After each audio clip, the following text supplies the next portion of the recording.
बिस्मिल्लाहिर्रहमानिर्रहीम। अस्सलाम वालेकुम नाज़रीन, आप यूट्यूब चैनल देख रहे हैं। मैं इमरान खान हूँ। एक तो आज का दिन बहुत इंपॉर्टेंट है। आज खैबर पख्तूनख्वा में अमन जरगा होने जा रहा है और खैबर पख्तूनख्वा के हालात ठीक नहीं है। एक SHO जिसे अगवा किया गया था उसे कत्ल कर दिया गया है। ये एक बहुत अफसोसनाक वाक़या है जो पेश आया खैबर पख्तूनख्वा में। और 2 रोज़ कबल जो है वो बन्नू से अगवा किया गया था SHO को, उसे शहीद कर दिया गया। इसके अलावा एक मुबैना तौर पर अटैक हुआ है वाना में कैडेट कॉलेज पे।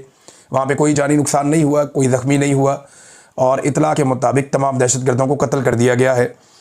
मैंने उसके मनाज़िर देखे हैं। मैं सीरियसली आपको बताऊं तो मुझे ऐसा लगता है कि उसको दोबारा फिल्माया गया है, शायद इसलिए ताकि जो इंटेंसिटी है वो लोगों को पता चले। क्योंकि मैंने बहुत सारे दहशतगर्दी के वाक़यात और ऑपरेशंस कवर किए हैं, बहुत सारे, इतने सारे कि मैं 2 मरतबा बम धमाकों में ज़ख्मी हुआ, कई मरतबा मैं मरते मरते बचा। मैं खुद कैमरा लेकर अपने हाथ में कैमरा पकड़ के मैं कवरेज करता रहा हूँ। हम प्रोफेशनल लोग हैं, हम जानते हैं, सारी ज़िंदगी हमने ये काम किया है। मेरा तकरीबन 20 साल का एक्सपीरियंस है इसी जर्नलिज्म में। तो बहुत सारे ऑपरेशंस मैंने कवर किए हैं। रेस्क्यू की चंद वीडियोस जो आई वहाँ से, वाना कैडेट कॉलेज से, उनमें क्योंकि मैं प्रोडक्शन का आदमी हूँ तो मुझे इस बात का पता है। मैं आपको बता देता हूँ कि हमले के दौरान इस किस्म की जो फिल्म बंदी है वो मुमकिन नहीं होती। जिस तरह के मनाजिर हैं बच्चों को रेस्क्यू करने के, ये वाक़े के बाद किसी ड्रिल के तो हो सकते हैं, लेकिन ये उस वाक़े के दौरान के नहीं हो सकते। मैं ये नहीं कह रहा कि वाक़या नहीं हुआ, लेकिन मैं ये कह रहा हूँ कि हो सकता है कि ये जो मनाजिर हैं ये बाद में फिल्माए गए हों या ये उससे मुतसल किसी और इलाके के हों, क्योंकि बहुत ही स्टैटिक थे। कैमरामैन ख़ुद किस मुकाम पर खड़ा, एक बहुत बड़ा सवाल था, बहुत अजीब लग रहा था। हो सकता है कि हमला ख़त्म होने के बाद ये वीडियो बनाई गई हो, लेकिन क्योंकि इस वीडियो में वो अर्जेंसी नहीं थी, वो अफरा तफरी, वो इमरजेंसी नहीं थी जो नॉर्मली ऐसे मुकाम पे होती है। बहरहाल आज एक बड़ा दिन ये है कि खैबर पख्तूनख्वा में अमन जरगा हो रहा है। इस जरगे में जो शमूलियत है पॉलिटिकल पार्टियों की, स्टेक होल्डर्स की, वो बताएगी कि ये कितना इंपॉर्टेंट जरगा है। फिर इसके अंदर जो फैसले आएंगे और इसका जो एलामिया जारी किया जाएगा, अब जब हम नेक्स्ट वीलॉग करेंगे तो आप सुनेंगे कि इसका एलामिया क्या है जो बहुत इंपॉर्टेंट है।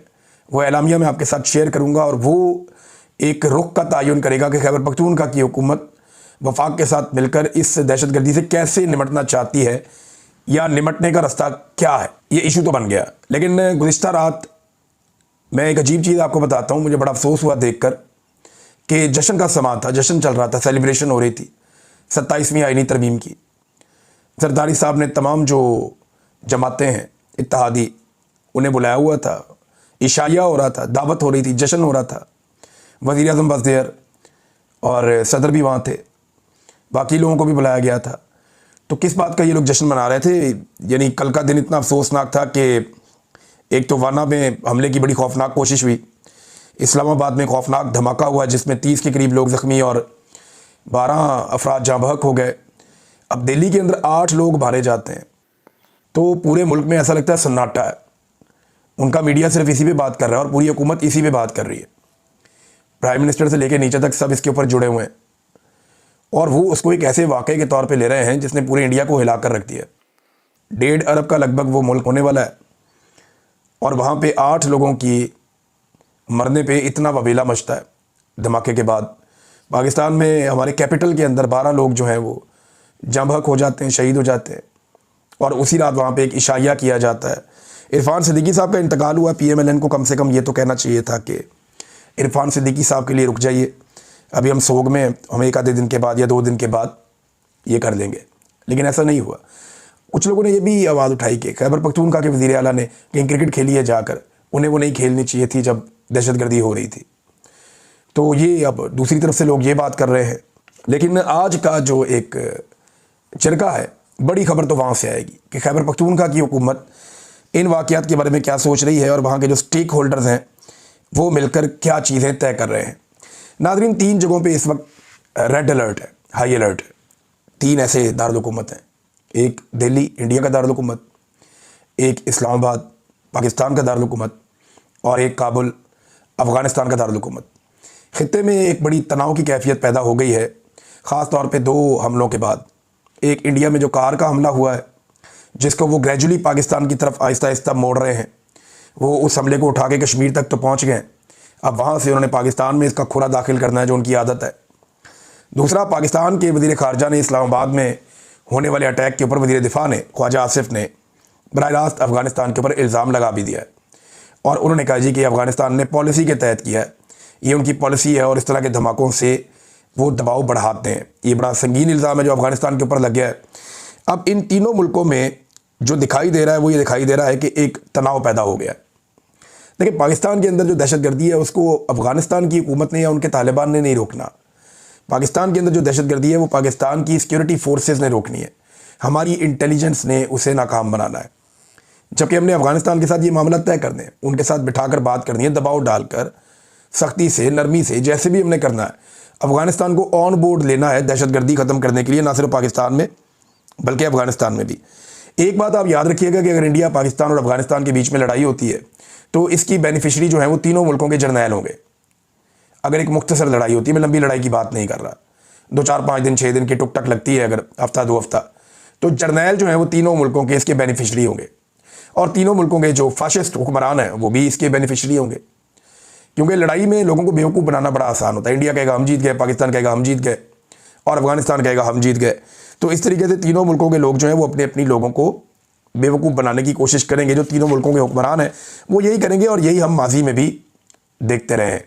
नादरीन, ख्वाजा आसिफ ने एक बात की है, मैं वो बात आपके सामने रखना चाहता हूँ, फिर मैं आपको लेकर जाऊँगा आईनी तरमीम वाले मामले पे।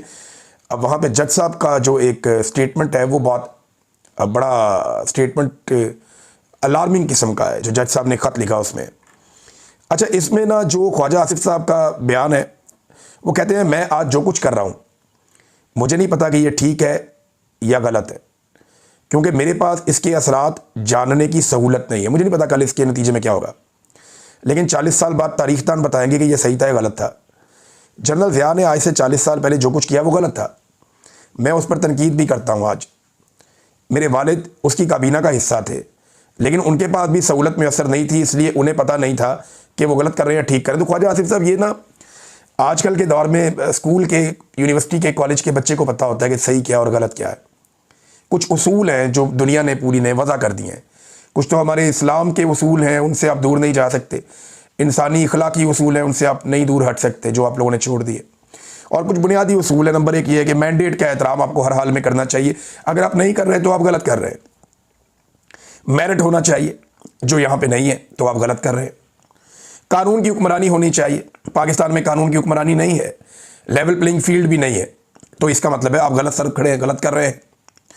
आइन के ऊपर अमल दरामद होना चाहिए, फ़र्द वाहिद के लिए आइन तब्दील नहीं होना चाहिए। जो आप कर रहे हैं तो गलत कर रहे हैं। फिर अपने हलफ से किसी को गद्दारी नहीं करनी चाहिए, जो पाकिस्तान की मिलिट्री एस्टेब्लिशमेंट कर रही है वो भी गलत कर रही है। फिर पाकिस्तान में आज़ादी इजहार राय होनी चाहिए। राय के इजहार को उस वक्त कुचला जाता है जब कुछ गड़बड़ हो रही होती है, लिहाजा ये भी पाकिस्तान में किया जा रहा है। तो ख्वाजा आसिफ साहब, ये कोई रॉकेट साइंस नहीं है, आप बड़े आराम से पता कर सकते हैं। सेट पैटर्न मौजूद है, कुछ उसूल मौजूद है, आप उन्हें अपनाएं तो आपको गलती की गुंजाइश नहीं मिलेगी अपने कामों में। आपके वालिद साहब भी अगर ये करते तो एक डिक्टेटर के साथ खड़े ना होते, और अगर आप भी करते तो आप डिक्टेटर्स को सपोर्ट ना करते। आप खुद अपने मुंह से कहते हैं कि मैं एक हाइब्रिड निज़ाम का, यानी दोगले निज़ाम का सपोर्टर हूँ। तो जो चीज़ दोगली होती है वो ठीक तो नहीं होती ना। तो ख्वाजा आसिफ साहब ने यहाँ पे, उनकी मैं थोड़ी तस्हीह कर दूँ, मामला ये ऐसे। अतरुल्लाह साहब ने ये जो खत लिखा ना 27वीं आईनी तरमीम के हवाले से, उसमें उन्होंने 2 बड़े खौफनाक हक़ाइक़ बयान किए। ये इंकशाफात हैं और दोनों उन्होंने चीफ जस्टिस के हवाले से कहे कि 2 ऐसे चीफ जस्टिस थे जिन्होंने अतर मिनल्ला साहब को या जजों को बताया कि हम कहाँ पहुँच गए।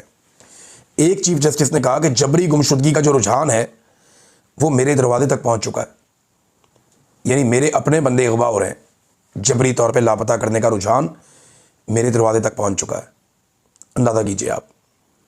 और दूसरे जो चीफ जस्टिस हैं, जो गालिबन काजी फ़ायद ईसा थे, उन्होंने बताया कि मार्शल के निफाज को मैं रोक रहा हूँ, वो आएंगे और हमें घर भेज देंगे। अंदाज़ा करें आप, यानी एक चीफ जस्टिस मिलिट्री से इतना डरा हुआ था कि वो ये कह रहा था कि मैं मार्शल को रोक रहा हूँ, नरमी पैदा करके मखसूस नशिस्तें अपोजिशन जमातों में या उन जमातों में जो हारी हुई हैं उनको बांट के, पीडीएम की जमातों में बांट के, मैं फ़ौज को मार्शल लगाने से रोक रहा हूँ, और अगर हमने उनकी बात ना मानी तो वो आएंगे और हमें घर भेज देंगे। अंदाज़ा करें इस लेवल पे जजेस पहुंच गए। तो पाकिस्तान का अल्लाह हाफ़िज़ जो इन्होंने पाकिस्तान के साथ कर दिया है। जावेद हाशमी साहब ने एक बड़ा सख्त स्टेटमेंट जारी किया है, मैं आपके सामने रख देता हूँ। उन्होंने कहा जी 27वीं आईनी तरमीम इस मुल्क के आइन पर एक बदनुमा दाग है। ये सरजमीन बेआइन हो चुकी है जहां ज़मीर बेचकर लोग हाइब्रिड निज़ाम का हिस्सा बनते हैं। सवाल यह है कि हमें जो पाकिस्तान 14 अगस्त 1947 को मिला था वो कहाँ गुम हो गया। आज का पाकिस्तान आधा मफलूज और टुकड़ों में बटा हुआ है, जिसका जिम्मेदार अस्करी क़यादत और बिके हुए सियासतदान है। आसिफ मुनीर, याद रखो, जब अल्लाह एहतसाब करता है तो ना ताकत बचाती है, ना ओहदा, ना वर्दी। मकाफात अमल से कोई नहीं बच सकता, तुम भी नहीं। ये जावेद हाशमी साहब ने फरमाया। फिर इन्होंने कहा जी कि कभी कोई जर्नैल किसी दूसरे जर्नैल का एहतसाब नहीं करेगा। जो अदलिया में ईमानदार जज इन जालिमों के खिलाफ खड़े हो गए हैं उनका साथ दो। बाजुआ और कियानी की करप्शन रोज़े रोशन की तरह सबके सामने है, लेकिन कभी किसी ने उन पर हाथ डाला ही नहीं, बल्कि उनकी करप्शन पर बात करता है उसे गद्दार बना देते हैं। ये जनाब जावेद हाशमी साहब ने क्लैरिटी के साथ बात की है। अब मैं आपके सामने एक और चीज़ नाज़रीन रखता हूँ कि पाकिस्तान टेलीविज़न ने वो तकारीर काट दी पाकिस्तान तहरीक इंसाफ की, जिनमें तहरीक इंसाफ के लोग ये जो इस्तिस्ना है इसके ऊपर बात कर रहे थे या मिलिट्री एस्टेब्लिशमेंट के किरदार के ऊपर तनकीद कर रहे थे। उन्होंने उसे काट ही दिया, पीटीवी ने दिखाया ही नहीं। और बाद में कुछ लोग ये प्रोपेगेंडा कर रहे थे कि पीटीआई ने बात ही नहीं की इस्तिस्ना के ऊपर, तरमीम के ऊपर कोई मुखालफत ही नहीं की, तो ये तो सजदे में गिर गए। लेकिन मैंने वो तकरीर सुनी शाहिद खटक की, और एक दो और लोग हैं उनका भी क्लेम आया, लेकिन मैंने तकरीर जो सुनी है वो शाहिद खटक की सुनी है। उन्होंने तो खुलकर कहा कि इस मुल्क में कभी किसी जर्नैल को सजा ही नहीं होती। फिर उन्होंने कहा इस्तिस्ना तो बुज़दिल को चाहिए होता है, जो डरता है, जो गलत करता है, जिसके दिल में चोर होता है, वो इस्तिस्ना मांगता है। लेकिन ये सारा कुछ पाकिस्तान टेलीविज़न पे चलाया ही नहीं गया। पाकिस्तान टेलीविज़न जो है वो एक हमेशा से ऐसे ही रहा है, जिसकी हुकूमत होती है वो उसको इस्तेमाल करता है। निस्बतन इमरान खान के दौर में इसको थोड़ी आज़ादी मिली थी, या परवेज़ मुशर्रफ के दौर में मीडिया को कुछ आज़ादी मिली थी, लेकिन अब तो पाकिस्तान का सारा मीडिया पीटीवी की जगह पहुंचा हुआ है, और पीटीवी जो है वो किसी और मकाम पे पहुंच